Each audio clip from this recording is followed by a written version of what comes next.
సిరి సంపదలతో తొలతొలగాలంటే ఈ వ్రతాన్ని తప్పకుండా ఆచరించాలి. అది సత్యనారాయణ స్వామి వ్రతము. పిలిచిన వెంటనే పలికే దైవంగా పేరు పొందాడు. కార్తీక మాసంలో ఈ వ్రతాన్ని ముఖ్యంగా ఏకాదశి పౌర్ణమి రోజులలో జరుపుకుంటారు. ఈ రోజులలో ఈ వ్రతాన్ని ఆచరించడం వలన విశేషమైన పుణ్యఫలాన్ని పొందవచ్చు. అంతేకాదు శుభకార్యాలలో కూడా ఈ సత్యనారాయణ స్వామి యొక్క వ్రతాన్ని ఆచరిస్తారు. అంటే వివాహ సమయాలలో, గృహప్రవేశ సమయాలలో ఈ వ్రతాన్ని ఆచరించడం వలన మోక్ష ప్రాప్తి కలుగుతుంది. ధనానికి ఎటువంటి లోటు ఉండదు. పూర్వకాలంలో పర్వత శ్రేష్ఠులలో ఒకడైన మేరు పర్వతం ఆయన భార్య మేనక శ్రీ మహావిష్ణువు గురించి ఘోరమైన తపస్సు చేసి విష్ణువు అనుగ్రహంతో ఇద్దరు కొడుకులను పర్వతాలుగా పొందారు. ఒకరు భద్రుడు, మరొకరు రత్నకుడు. భద్రుడు విష్ణుమూర్తిని గురించి తపస్సు చేసి శ్రీరామచంద్రమూర్తికి నివాస స్థానమై భద్రాచలంగా మారాడు. ఇక రత్నకుడు అనే ఇంకొక కొడుకు కూడా విష్ణు గురించి ఘోరమైన తపస్సు చేసి మహావిష్ణువును మెప్పించి శ్రీ వీర వెంకట సత్యనారాయణ స్వామిగా వెలిసి రత్నగిరి లేదంటే రత్నాచలం కొండగా మారతాడు. పిఠాపురానికి దగ్గరలో అన్నవరం అనే ఒక గ్రామం ఉంది. అక్కడ ఏలంకి ప్రకాశరావు అనే బ్రాహ్మణుడు నివసిస్తూ ఉండేవాడు. ఆయన మహాభక్తుడు. ఒకరోజు శ్రీ మహావిష్ణువు ఈ బ్రాహ్మణుడికి రాజా ఎలుగంటి వెంకట రామారాయణ్ మహుద్దల్ గారికి ఒకేసారి కలవ కనపడి రాబోయే శ్రావణ శుక్ల విద్య రోజు అంటే గురువారం రోజున రత్నగిరి పైన నేను వెలుస్తాను, నన్ను శాస్త్ర ప్రకారంగా ప్రతిష్ఠించి సేవించమని చెప్పి మాయమయ్యాడు. ఆ మరుసటి రోజు వారిద్దరు కలిసి తమకు వచ్చిన కలన గురించి చెప్పుకొని మరుసటి రోజు ఉదయమే అన్నవరం చేరుకుంటారు. అక్కడ స్వామివారి కోసం వెతుకుతూ ఉండగా ఒక అంకుడు చెట్టు కింద పొదలో స్వామివారి పాదాల మీద సూర్యకిరణాలు పడ్డాయి. వెంటనే వారు ఆ పొదను తొలగించి స్వామి విగ్రహాన్ని రత్నగిరి కొండపైకి తీసుకుని వచ్చారు. కాశీ నుండి తీసుకుని వచ్చిన మహావైకుంఠ నారాయణ యంత్రము పైన స్వామివారి దేవి అయిన అనంతలక్ష్మి సత్యవతి సమేతంగా విష్ణు పంచాయతన పూర్వకంగా క్రీస్తు శకం 1891 ఆగస్టు 6వ తేదీన ప్రతిష్ఠించారు. ఇప్పుడు వ్రతకథల గురించి తెలుసుకుందాం. పూర్వకాలంలో ఒకప్పుడు పరమ పవిత్రమైన నైమిసారణ్యంలో పురాణాలు చెప్పటంలో విశేష ప్రజ్ఞ కలవాడైన సూత మహర్షిని సౌనకాది మహానువులు కొందరు కలిసి ఇలా అడుగుతున్నారు.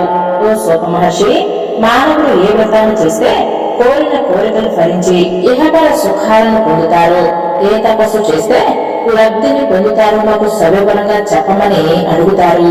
ఆ మాటలు విన్న సూతుడు ఇలా చెప్తున్నాడు.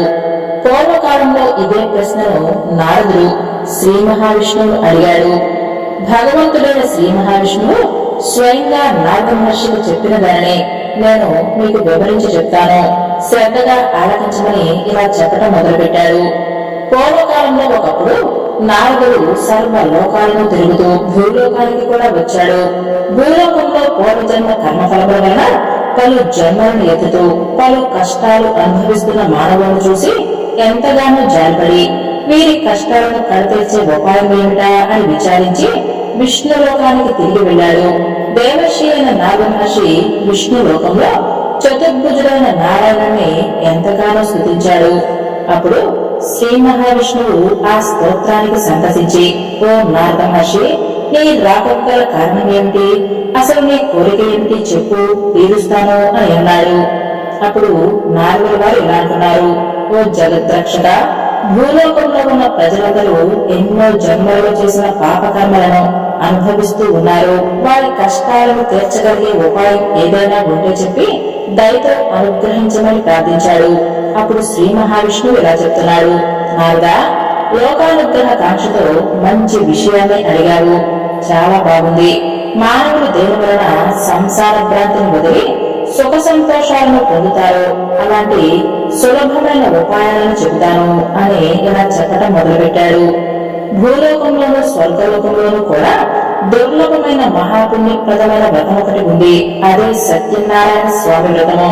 దాని విధి విధానంగా భక్తి శ్రద్ధలతో ఆచరించిన వారు ఇహలోకంలో సర్వ సుఖాలను అనుభవించి పరలోకంలో మోక్షాన్ని పొందుతారు. నారదుడు మరలా ఇలా అడుగుతున్నాడు.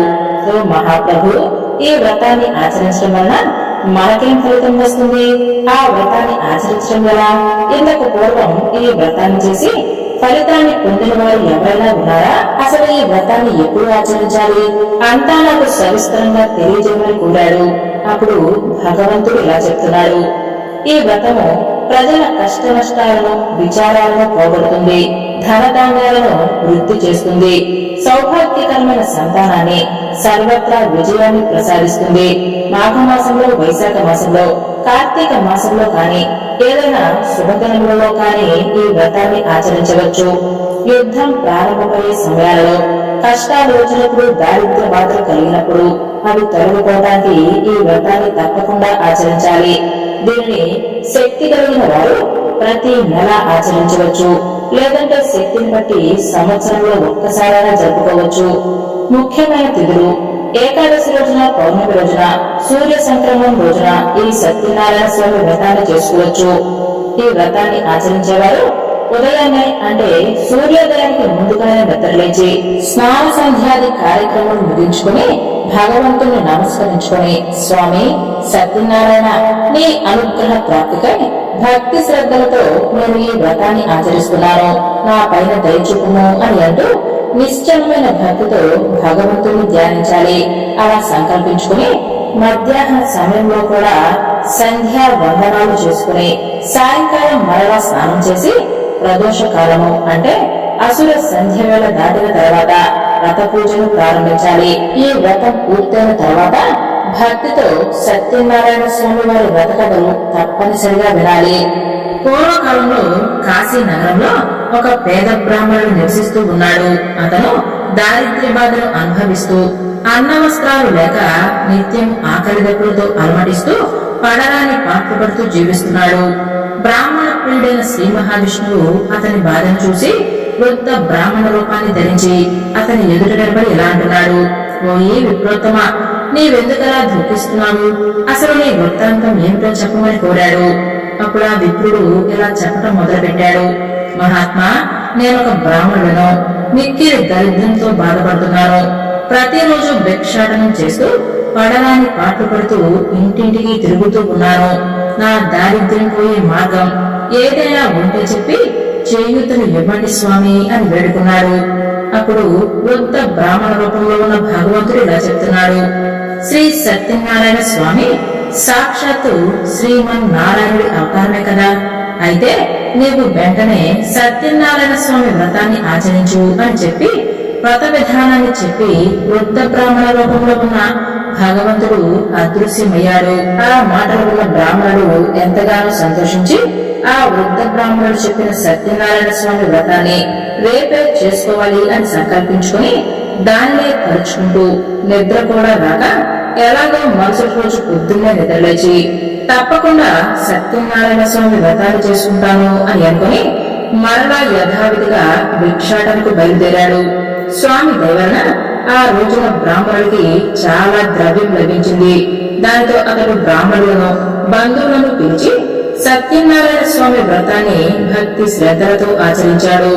ఆ వ్రతం వలన ఆ బ్రాహ్మణుడు దారిద్ర్య విముక్తుడై సర్వ దుఃఖాలను తొలగించుకున్నవాడే సకల సంపదలతో విరసిల్లినాడు. అది మొదలుకొని ఆ బ్రాహ్మణుడు నెల నెలా విడవకుండా సత్యనారాయణ స్వామి వ్రతాన్ని భక్తి శ్రద్ధలతో ఆచరించడం మొదలుపెట్టాడు. ఆ విధంగా నెల నెల సత్యనారాయణ స్వామి వ్రతం చేయటం వలన బ్రాహ్మణుడు మహదైశ్వర్యవంతుడై సర్వ పాపాల నుండి విముక్తిని పొందాడు. మరణం తర్వాత మోక్షాన్ని కూడా పొందాడు. భూలోకంలో ఎవరైనా సరే ఆ బ్రాహ్మణుడు చెప్పినట్లుగా సత్యనారాయణ స్వామి వ్రతాన్ని చేస్తే వారి సర్వ దుఃఖాలు తొలగిపోయి సుఖ సంతోషాలతో ఉండగలరు. ఓ మునులారా, ఈ విధంగా శ్రీమన్నారాయణుడు నారద మహర్షికి చెప్పిన వ్రతాన్ని మీకు విన్నవించాను అని సూత మహర్షి చెప్పాడు. అప్పుడు ఋషులు మరలా సూత మహర్షిని ఇలా అడుగుతున్నారు: ఓ మహర్షి, ఆ బ్రాహ్మణుడు అలా మోక్షాన్ని పొందిన తర్వాత దీని గురించి తెలుసుకుని ఈ వ్రతాన్ని తర్వాత ఎవరైనా ఆచరించారా? చెప్పండి, మాకు వినాలని ఉంది అని అడిగాడు. అప్పుడు సూత మహర్షి ఇలా చెప్తున్నాడు: మునులారా, ఆ బ్రాహ్మణుడు ఒకరోజు తన వైభవం కొద్దీ బ్రాహ్మణులను, బంధువులను పిలిచి వ్రతం చెయ్యాలి అని ఆరంభించాడు. అంతలో ఒక కట్టెలమ్ముకునేవాడు అక్కడికి వచ్చి కట్టెల మోపును బయట దింపుకుని లోపలికి వచ్చి వ్రతాన్ని చూడటం మొదలుపెట్టాడు. అతను ఎంతగానో దప్పికి కలవాడే బ్రాహ్మణుడు చేస్తున్న వ్రతమంతా ఓపికతో చూసి దేవుడికి బ్రాహ్మణుడికి నమస్కారం చేసి, ఓ బ్రాహ్మణోత్తమ, మీరిప్పుడు చేసిన పూజ ఏమిటి, దాని వలన కలిగే ఫలితమేమిటి వివరంగా చెప్పమని అర్థించాడు. అప్పుడు విప్రుడు ఇలా చెప్పడం మొదలుపెట్టాడు. ఓయి, ఇది సత్యనారాయణ స్వామి వ్రతము. ఈ వ్రతాన్ని చేయటం వలన సర్వ కార్యసిద్ధి కలుగుతుంది, కోరిన కోరికలు ఫలిస్తాయి, సకల ఐశ్వర్యవంతులు కావచ్చు. ఆ బ్రాహ్మణుడు చెప్పిన దాన్ని శ్రద్ధగా విన్న ఆ కట్టెలమ్ముకున్నవాడు ఎంతగానో సంతోషించి తన దాహాన్ని తీర్చుకొని స్వామివారి ప్రసాదాన్ని స్వీకరించి తన ఊరికి తిరిగి వెళ్లిపోయాడు. అతను సత్యనారాయణ స్వామిని మనసులో ధ్యానించుకుంటూ వ్రతం చేయాలి అని సంకల్పించుకుని ఈ కట్టెల మోపును అమ్మగా వచ్చిన ధనంతో సత్యనారాయణ వ్రతాన్ని చేసుకుందాము అని అనుకుంటాడు. అతను కట్టెలు అమ్ముకోవటానికి మరుసటి రోజే నగరంలో ధనవంతులున్న ఇళ్లవైపుకు వెళ్తాడు. స్వామివారి అనుగ్రహంతో అతనికి ఆ రోజు రెట్టింపు లాభం వస్తుంది. దానికతను ఎంతగానో సంతోషించి అరటి పండు, పంచదార, ఆవు నెయ్యి, ఆవు పాలు, సేరంపావు గోధుమ నూక, పూజ సామాగ్రిని అంతటిని తీసుకుని ఇంటికి తిరిగి వెళ్ళాడు. అతను బంధువులు అందరినీ పిలిచి విధి విధానంగా సత్యనారాయణ స్వామి వ్రతాన్ని చేశాడు. ఆ వ్రతం వలన అతడు ధనధాన్యాలతోనూ పుత్ర పౌత్రులతోనూ సర్వ సంపత్తులై సకల సౌఖ్యాలను అనుభవించి అంత్యమున సత్యలోకానికి వెళ్ళాడు. మరలా సూతుడు ఇలా చెప్తున్నాడు. ఓ ముల్లారా, మీకు మరొక కథను చెప్తాను వినండి అని ఇలా చెప్పడం మొదలుపెట్టాడు. పూర్వము లోకాముకుడు అనే రాజు ఉండేవాడు. అతను ఇంద్రియాలను జయించిన వాడే సత్యవంతుడు. ప్రతిరోజు దేవాలయాలకు వెళ్లి అక్కడ బ్రాహ్మణులకు ధనమిచ్చి వారిని సంతృప్తి పరిచి దైవ దర్శనం చేసుకుని తిరిగి వెళ్తూ ఉండేవాడు. అతని భార్య ఎంతో సౌందర్యవతి. ఒక రోజు ఆ రాజు ధర్మపత్ని సమిత్రే భద్రశిల నదీ తీరంలో సత్యనారాయణ వ్రతాన్ని ఆచరిస్తున్నాడు. ఇంతలో సాధువు అనే ఒక వర్తకుడు అపారమైన ధనరాశులతోనూ వస్తువులతోనూ నిండి ఉన్న తన నావను అదే తీరంలో నిలిపి వ్రతాన్ని చేస్తున్న రాజు దగ్గరికి వచ్చి వినయంతో ఇలా అడుగుతున్నాడు. ఓ రాజా, భక్తి శ్రద్ధలతో మీరు చేస్తున్న ఈ వ్రతమేమిటి? దయచేసి నాకు వివరించండి, నాకు తెలుసుకోవాలని ఉంది అని అంటాడు. అప్పుడు ఆ రాజు, ఓ సాధు, పుత్ర సంతాన ప్రాప్తికై మేము ఈ వ్రతాన్ని చేస్తున్నాము అని చెప్తాడు. మహారాజు చెప్పిన మాటలు విన్న సాధువు, ఓ రాజా, నాకు కూడా సంతానం లేదు. ఈ వ్రతాన్ని చేయటం వలన సంతానం కలిగితే నేను కూడా ఈ వ్రతాన్ని ఆచరిస్తాను అని అన్నాడు. ఆ తర్వాత సాధువు తన వ్యాపారాన్ని ముగించుకుని ఇంటికి తిరిగి వచ్చి భార్య అయిన లీలావతితో ఈ వ్రతం గురించి వివరించి చెప్పాడు.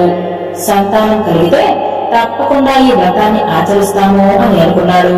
ఒకరోజు లీలావతి ధర్మ పరాయణురాలై భర్తతో సుఖించింది. దాని ఫలితంగా గర్భవతి అయి 10వ మాసంలో పండంటి బాలికను ప్రసవించింది. ఆ బాలిక శుక్లపక్ష చంద్రుడి వలె దినదిన ప్రవర్ధమానమవుతూ ఉంది. తల్లిదండ్రులు ఆమెకు కళావతి అనే పేరును పెట్టారు. అప్పుడు లీలావతి భర్తతో ఇలా అంటుంది. నాథ, మనకు సంతానం కలిగితే సత్యనారాయణ వ్రతాన్ని చేసుకుందాము అని అనుకున్నాం కదా. మనకు పుత్రిక జన్మించింది కాబట్టి ఈ వ్రతాన్ని చేయండి అని పలుకుతుంది. దానికి ఆ వర్తకుడు, మన అమ్మాయి వివాహ సమయంలో తప్పకుండా ఈ వ్రతాన్ని ఆచరిద్దాము అని చెప్పి వ్యాపార పని మీద నగరానికి వెళ్ళిపోయాడు. ఇలా కళావతి పెరుగుతూ యుక్త వయసుకు చేరుకుంది. అది గమనించి సాధువు తన సహచరులతో ఆలోచించి వరుణ్ణి వెతకడానికి దూతను పంపించాడు. సాధువు అలా ఆజ్ఞాపించగా దూత కాంచన నగరానికి వెళ్లి అక్కడ ఒక చక్కని యోగ్యుడైన వర్తకుని కుమారుని చూసి వెంట తీసుకుని వచ్చాడు. అందగాడైన ఆ బాలకుని చూసి సాధువు తన కుమార్తెకిచ్చి విధి విధానముగా వివాహం జరిపించాడు. పుత్రిక వివాహ ఆనందంలో పడి ఆ సాధువు పెళ్లి వేడుకల్లో పడి సత్యనారాయణ స్వామి వ్రతాన్ని మర్చిపోయాడు. అందుకు స్వామికి ఆగ్రహం వచ్చింది. తరువాత కొంతకాలానికి వ్యాపార దక్షత గల సాధువు వ్యాపార నిమిత్తమై తన అల్లుడితో సహా బయలుదేరి సముద్ర తీరాన ఉన్న రత్నసానుపురము అనే నగరానికి బయలుదేరాడు. ఆ పురాన్ని చంద్రకేతుడు అనే మహారాజు పరిపాలిస్తున్నాడు. సత్యనారాయణ స్వామికి కోపం వచ్చి తన ప్రతిజ్ఞను మర్చిపోయిన సాధువును శపించాలి అని అనుకున్నాడు. వ్రతం చేస్తానని మర్చిపోయిన సాధువు అత్యంత దారుణము, కాటి మీద గల దుఃఖం అతనికి కలుగుగాక అని శపించాడు. ఆ శాప ప్రభావం వల్ల ఆ రోజే ఆ రాజుగారి ధనాగారంలోనికి కొందరు దొంగలు ప్రవేశించి ధనాన్ని అపహరించుకుని రాజపట్టులు తరుముతూ ఉండగా ఆ దొంగలు సాధువు వర్తకులు ఉన్న వైపుగా పరిగెత్తారు. రాజభటులను చూసిన దొంగలు భయపడిపోయి ఆ ధనాన్ని సాధువు వర్తకులు ఉన్న చోట పడవేసి పారిపోయారు. రాజభటులు వచ్చి వర్తకుల వద్ద ఉన్న రాజధనాన్ని చూసి ఆ వర్తకులే దొంగలు అని నిర్ణయించుకుని ఆ సాధువును అల్లుణ్ణి బంధించి రాజు వద్దకు తీసుకుని వెళ్లారు. అప్పుడు ఆ రాజభటులు, మహారాజా, మన ధనము దొంగలతో సహా మేము పట్టుకొచ్చామని ఎంతగానో సంతోషించి చెప్పారు. అప్పుడు ఆ రాజు ఇలా అంటున్నాడు, విచారించాల్సిన పనేమీ లేదు, వీరిని తక్షణమే చెరసాలలో బంధించండి అని అన్నాడు. భటులు ఆ ఇద్దరు వర్తకులను కారాగారంలో బంధించారు. వర్తకులు ఎంతగా ముత్తుకున్నా కూడా సత్యదేవుని మాయ వలన వారిని ఎవ్వరూ పట్టించుకోలేదు. ఇక చంద్రకేతు మహారాజు వారి పడవలలో ఉన్న ధనమంతటిని తన ధనాగారానికి చేర్పించాడు. సత్యదేవుని శాపం వలన ఇంటి వద్ద ఉన్న సాధువు భార్య కూడా కష్టాల పాలు అయింది. వారి ఇంట్లో ఉన్న ధనధాన్యాలు అన్నిటినీ దొంగలు అపహరించుకుని పోయారు. వర్తకుడి భార్య తీవ్ర మనోవేదనతో రోగగ్రస్తురాలు అయింది. తినటానికి తిండి లేక ఇంటింటికి తిరిగి భిక్షమెత్తుకుని బతకడం మొదలుపెట్టింది. కుమార్తె కళావతి కూడా ఆకలికి అలమటిస్తూ భిక్షమెత్తుకోవటం మొదలుపెట్టింది. అలా తిరుగుతూ ఒకరోజు ఒక బ్రాహ్మణుడి ఇంటికి చేరుకుంది. అక్కడ బ్రాహ్మణుడు సత్యనారాయణ స్వామి వ్రతం చేస్తూ ఉండగా చూసింది. ఆ కథను మొత్తం విని కరుణించి కాపాడమని స్వామిని మనస్ఫూర్తిగా వేడుకుంది. ప్రసాదాన్ని కూడా స్వీకరించి బాగా పొద్దుపోయిన తర్వాత ఇల్లును చేరుకుంది. ఆలస్యంగా వచ్చిన కళావతిని చూసి లీలావతి ప్రేమతో ఇలా పలికింది, అమ్మాయి, ఇంత రాత్రి వరకు నీవు ఎక్కడున్నావు? నీ మనస్సులో ఏముంది చెప్పమంది. వెంటనే కళావతి ఇలా అంటుంది, అమ్మా, నేనొక బ్రాహ్మణుడి ఇంటిలో సత్యనారాయణ స్వామి వ్రతం జరుగుతూ ఉండగా చూస్తూ ఉండిపోయాను. అమ్మా, ఆ వ్రతం కోరిన కోరికలను తీర్చుతుందట అని పలికింది. అప్పుడు లీలావతి పుత్రిక మాటలు విని వ్రతం చెయ్యాలి అని సంకల్పించుకుంది. వర్తకుడి భార్య అయిన లీలావతి బంధుమిత్రులతో కలిసి మిక్కిలి భక్తి శ్రద్ధలతో సత్యనారాయణ స్వామి వ్రతాన్ని చేసి, స్వామి, మా అపరాధాన్ని మన్నించండి, మమ్మల్ని క్షమించి నా భర్త అల్లుడు సుఖంగా ఇంటికి చేరుకునే విధంగా దీవించండి అని ప్రార్థించింది. లీలావతి చేసిన వ్రతానికి సత్యదేవుడు సంతోషించి ఆ రోజు రాత్రి చంద్రకేతు మహారాజు కలలో కనిపించి, రాజా, నీవు బంధించిన వారిద్దరూ దొంగలు కారు, వారు వర్తకులు మాత్రమే. రేపు ఉదయాన్నే వారిద్దరిని విడిపించి వారి ధనాన్ని వారికి ఇచ్చి పంపించు, లేదంటే నీవు సర్వనాశనం అయ్యేటట్టుగా చేస్తాను అని చెప్పాడు. మరుసటి రోజు ఉదయాన్నే రాజు సభలో తనకొచ్చిన స్వప్నాన్ని వివరించి ఆ వర్తకులను విడిపించి తీసుకొని రమ్మని భటులను ఆజ్ఞాపించాడు. వారు అలాగే చేసి వర్తకులు ఇద్దరిని రాజు వద్దకు తీసుకుని వచ్చి, రాజా, వర్తకులను తీసుకొచ్చాము అని చెప్పారు. ఆ వర్తకులు ఇద్దరు రాజుకు నమస్కరించి గత సంగతులు తలుచుకుని తమకొచ్చిన కష్టానికి బాధపడుతూ భయప్రాంతులై నిలబడ్డారు. అప్పుడు ఆ రాజు వర్తకులను చూసి, వర్తక శ్రేష్ఠులారా, మీకీ ఆపద దైవవశాన సంభవించింది, భయపడకండి అని ఓదార్చి వారిని బంధ విముక్తులను చేసి వారికి పురుషులకు అలంకారమైన క్షురకర్మాదులను చేయించి నూతన వస్త్రాలతో సత్కరించి వారిద్దరిని సంతోషపరిచాడు. రాజు ఇంకా వారికి అనేక విధాలుగా గౌరవించి స్వాధీనం చేసుకున్న ధనానికి రెట్టింపు ధనాన్ని ఇచ్చి వారిద్దరిని సంబరపరిచాడు. చంద్రకేతు మహారాజు వారిద్దరిని సకల మర్యాదలతో సత్కరించి మీరిక సుఖంగా మీ ఇంటికి వెళ్ళవచ్చు అని చెప్పాడు. వర్తకులు ఎంతగానో సంతోషించి రాజును అనేక విధాలుగా కొనియాడి అక్కడ సెలవు తీసుకుని తమ నివాసాలకు వెళ్లిపోయారు. సూత మహర్షి ఇంకా ఇలా చెప్తున్నాడు, ఆ తర్వాత వైశ్యులు ఇద్దరు విప్రులకు దాన ధర్మాలు చేసి తీర్థయాత్రలు చేస్తూ తమ స్వనగరానికి బయలుదేరారు. సముద్రంలో వారు ఆ విధంగా కొంత దూరం ప్రయాణం చేశారు. సత్యదేవునికి మరలా వారిని పరీక్షించాలి అనే కోరిక కలిగింది.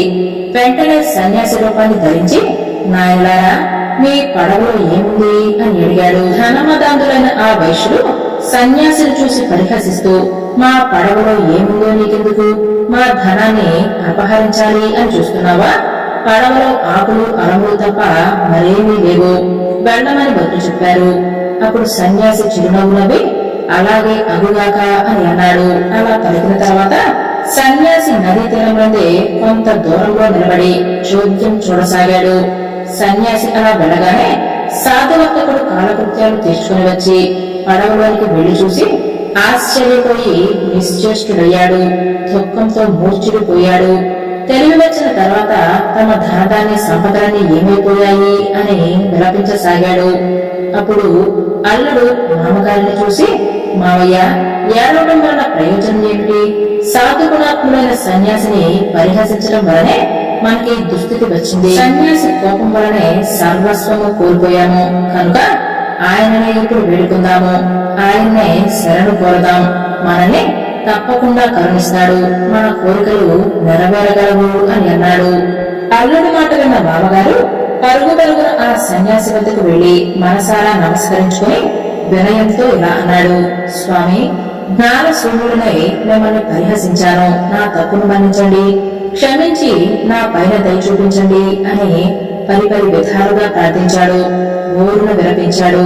అప్పుడు ఆ సన్యాసి ఇలా అంటాడు, ఓయి, నా వ్రతాన్ని చేస్తాను అని చెప్పి మరిచిపోవటం భావ్యమేనా? దుష్టబుద్ధితో ఉన్న నీకు కనువిప్పు కలిగించడానికే నేను శాపాన్ని ఇచ్చాను. నా శాపం వలనే నీకే దుస్థితి సంభవించింది. ఎప్పటికైనా తెలుసుకున్నావా అని అన్నాడు. ఆ మాటలు విన్న సాధువు, స్వామి పుండరీకాక్ష, లోకమంతా నీ మాయా మోహంలో పడి కొట్టుమిట్టాడుతూ ఉంటుంది. బ్రహ్మాది దేవతలే నీ మాయను తెలుసుకోలేకుండా ఉన్నారు. నిన్ను తెలుసుకోలేకపోయాను. నేను మానవ మాత్రుడనే. నేనెంతటి వాడిని తండ్రి? నీ మాయలో చిక్కుకున్న సూక్ష్మ అజ్ఞానిని. స్వామి, నా అపరాధాన్ని మన్నించు. ఇక మీదట నీ పూజను తప్పకుండా చేస్తాను. శరణైన వారిని రక్షించే కరుణా సముద్రుడవు. నన్ను అనుగ్రహించి నా ధనాన్ని నాకు ఇవ్వమని పరిపరి విధాలుగా ప్రార్థించాడు. సాధు మాటలు విన్న స్వామివారు అతని కోరికలు తీర్చి అంతర్ధానమయ్యాడు. ఆ తర్వాత సాధువు తన నావ వద్దకు వచ్చి చూడగా అది ఎంత ధనరాశులతో నిండిపోయి ఉంది. అది గమనించి ఎంతగానో సంతోషించి ఆ సత్యదేవుడి దేవరనే తన కోరిక తీరింది అని అనుకుని తన పరివారంతో సహా స్వామిని పూజించి స్వగృహానికి ప్రయాణం చేశాడు. కొంతసేపటికి తన సంపదను సంరక్షిస్తున్న అల్లుడితో ఇలా అంటున్నాడు. అల్లుడా, మనం మన రత్నపురానికి చేరాము అని అంటూ తమ రాకను తెలపడానికి ఒక దూతను ఇంటికి పంపించాడు. ఆ దూత నగరానికి వెళ్లి లీలావతితో, అమ్మా నమస్కారము, మన అన్నయ్య గారు అల్లుడు గారు వచ్చారు, బంధుమిత్రులు అందరితో కలిసి వస్తున్నారు, ఇప్పుడే పడవ వచ్చింది అని వార్తలు చెప్పాడు. అప్పుడు లీలావతి దూత మాటలు విని సంబరపడి, అమ్మాయి కళావతి, సత్యనారాయణ వ్రతం త్వరగా ముగించిరావమ్మా, నేను నావ వద్దకు వెళుతున్నాను, నీ తండ్రిని భర్తను చూడడానికి త్వరగా రా అని చెప్పింది. తల్లి మాటలు విన్న కళావతి హడావుడిగా వ్రతాన్ని ముగించుకుని ప్రసాదాన్ని తినడం మర్చిపోయి పరుగు పరుగున తన భర్తను చూడడానికి వెళ్ళింది. ప్రసాదాన్ని స్వీకరించకపోవటం వలన సత్యదేవుడికి కోపం వచ్చి ధనాన్ని సంరక్షిస్తున్న అల్లుడితో సహా పడవ నీటిలో మునిగిపోయేటట్టుగా చేశాడు. అది చూసి ఒడ్డున ఉన్నవారు హాహాకారాలు చేశారు. లీలావతి, కళావతి ఎంతగానో బాధపడ్డారు. హఠాత్తుగా పడవ అలా మునిగిపోవటాన్ని చూసిన తల్లి నెత్తి నోరు బాదుకుంటూ విలపిస్తూ భర్తతో ఇలా అంటుంది. ఏమండి, అల్లుడు అంత హఠాత్తుగా పడవతో సహా ఎలా మునిగిపోయాడు? ఇదంతా దేవుడి మాయ కాక మరేమిటి అని అంటూ బాధపడుతూ ఉంటుంది. కళావతి భర్త మునిగిపోయినందుకు పడిపడి ఏడవసాగింది. తన భర్త తన కళ్ళ ఎదుటే మునిగిపోవటాన్ని చూసిన కళావతి అతని పాదుకలను తీసుకుని వాటితో సహా సహగమనం చేయటానికి సిద్ధపడింది. సాధువు ఇదంతా చూసి ఎంతగానో బాధపడి బాగా ఆలోచించి ఇదంతా స్వామి మహిమే అయి ఉంటుంది అని ఊహించి శక్తి కొలది స్వామిని పూజిస్తాను అని తలుచుకుని అందరితో పాటు స్వామిని వేడుకున్నాడు. అప్పుడు స్వామి సాధువును కరుణించి అదృశ్య రూపంలో ఉండి అతనితో ఇలా చెప్పాడు. ఓయి, నీ కుమార్తె భర్తను చూడాలి అనే తొందరలో నా ప్రసాదాన్ని ఆరగించడం మర్చిపోయింది. ఆమె మరలా ఇంటికి తిరిగి వెళ్లి ప్రసాదాన్ని తింటే వెంటనే శుభం జరుగుతుంది అని చెప్పాడు. ఆకాశవాణి పలుకులు విన్న కళావతి వెంటనే ఇంటికి తిరిగి వెళ్లి ప్రసాదాన్ని పుచ్చుకొని తప్పును మన్నించమని వేడుకుంది. మరలా తిరిగి సముద్ర ప్రాంతానికి చేరుకుంది. ఆశ్చర్యంగా తన భర్త నావతో సహా నీటిపైన తేలుతూ ఉండటాన్ని చూసి ఎంతగానో సంతోషపడింది. అక్కడ ఉన్న వారందరూ సంతోషించారు.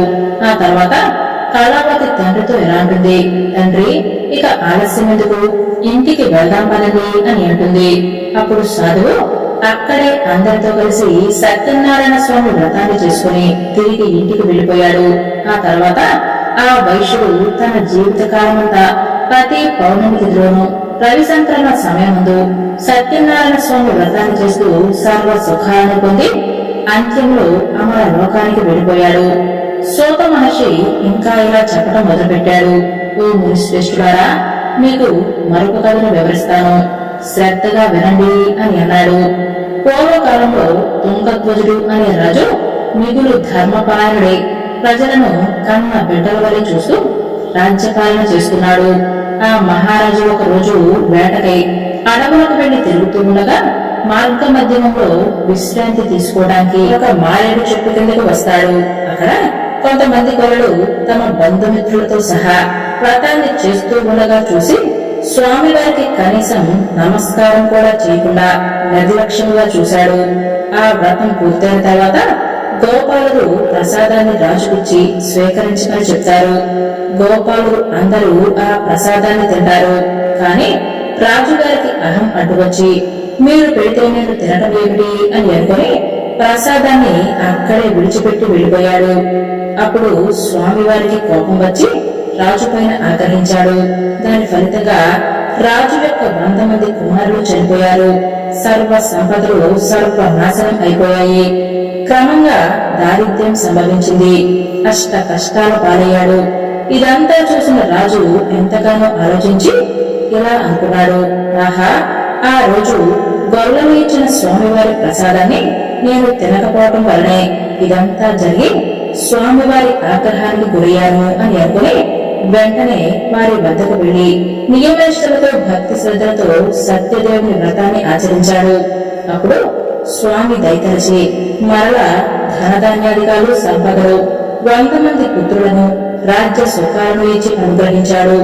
రాజు సర్వ సుఖాలను అనుభవిస్తూ క్రమం తప్పకుండా స్వామివారి వ్రతాన్ని చేస్తూ అంత్యకాలంలో సత్య లోకానికి వెళ్లాడు. మహోన్నతమైన ఈ వ్రతాన్ని ఆచరించడం వలన వ్రతం చూసిన వారు, చేసిన వారు, కథ విన్న వారు కూడా సత్యనారాయణ స్వామి అనుగ్రహానికి పాత్రులవుతారు. అంతేకాదు, విశేషంగా కలియుగంలో సత్యనారాయణ స్వామి వ్రతానికి మించినది లేదు. ఇది ప్రత్యక్ష ఫలప్రదమైనది. ఈ కలియుగంలో సత్యనారాయణ స్వామిని కొందరు సత్యదేవుడని, సత్యనారాయణుడని, సర్వేశ్వరుడు అని పిలుచుకుంటారు. ఎవరు ఏ పేరుతో పిలిచినా కోరికలు తీర్చే స్వామి సత్యనారాయణ స్వామియే.